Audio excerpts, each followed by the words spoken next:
Timbog ng Catanawan Municipal Police Station ang 4 na sospek sa kasong pagsunog ng minibus sa Quezon Province. Ang kabuuan ng balita mula kay Patrolwoman Maria Sara Bernales.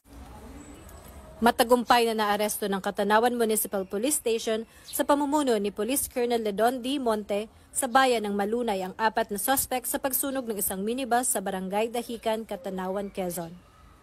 Kinilala ni Police Brigadier General Kenneth T. Lucas, Provincial Director ng Profer A. Calabarzon, ang mga sospek na sina alias Ernesto, 50 taong gulang, Sales Manager, alias Noel, 54 na taong gulang, Civil Engineer, alias Dominic, 28 anyos, Civil Engineer, at isang alias Jade, 46 taong gulang, na isang film director ng 5th Condominium sa Pasig City.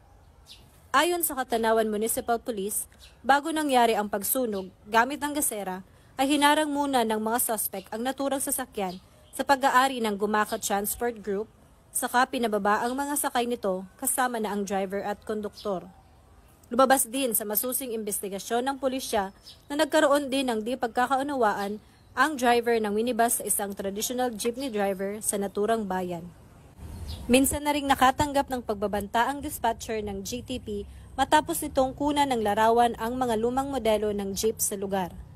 Sa isang panayam, inihayag naman ng presidente ng Gumaka Transport Service Cooperative or GTSP na matagal-tagal na rin silang nakakatanggap ng pagbabanta sa kanilang buhay at negosyo, lalo na sa tuwing nagre-release sila ng bagong unit ng sasakyan.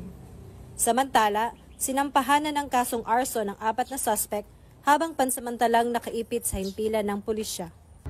Mula rito sa Calabarzon, ako ang inyong Police News Network correspondent, Patrolwoman Bernales, alagad ng batas, tagataguyod ng balitang pulis. Maraming salamat, Patrolwoman Bernales.